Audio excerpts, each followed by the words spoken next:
We're at Lake Jindabyne today, and we're going to look at a product that helps keep this cool. There's a mob up in Queensland that make custom solar screens for the back.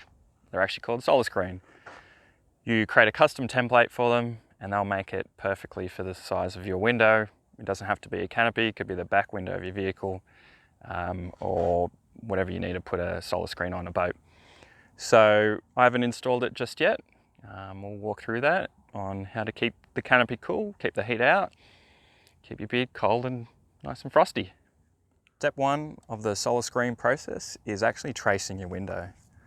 Solarscreen will send you some tracing material as well as some blue tack, but what I would actually recommend is using painter's tape.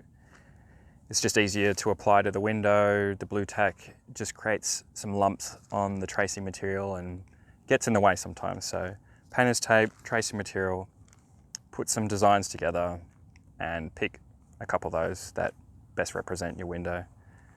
Once you've finished with your tracing, you just send them back to Solarscreen, who will put together the finished product, which is one of these bad boys. So you've got the solar reflective side with the suction caps. This faces the exterior of the vehicle. And then you've got the interior side, which is more insulated and I guess keeps the heat out. So we'll go through actually putting that on. Step two, after you've received your Solarscreen, will be just applying it. It's fairly straightforward, but you'll want to clean the surface just because there is probably a lot of dust and stuff on the window. So just grab a nice microfiber towel and then clean on the underside.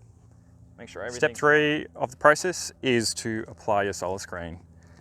Solarscreen provides some instructions, but don't outline whether or not you need to put some water on the suction cups. I'll go through putting it on, see if it works without it. Just as long as the window is nice and clean, there's no dirt or contaminants, I believe it'll just stick perfectly fine. You'll want to go through just however many Solarscreens you have, just line it up, see if it's the right fit. Otherwise, you might have some the wrong way around.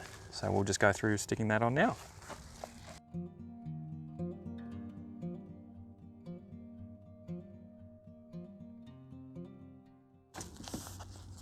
It's looking good. Go through all of those. Make sure there's enough room for the window to actually shut, that any of the locking mechanisms aren't blocked. The gas struts are out of the way. I do have a bit of a gap there, which isn't a problem. You can just shift that down. So it might take you a couple times to put that through. Otherwise, there's your Solarscreen, one done.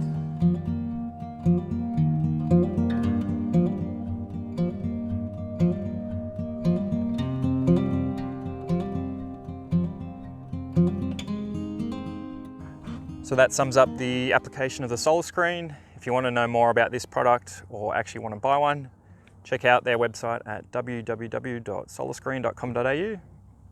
If you want to know more about camping, four-wheel driving, anything outdoors, hit us up at www.readytrekgo.com.au. We'll see you later.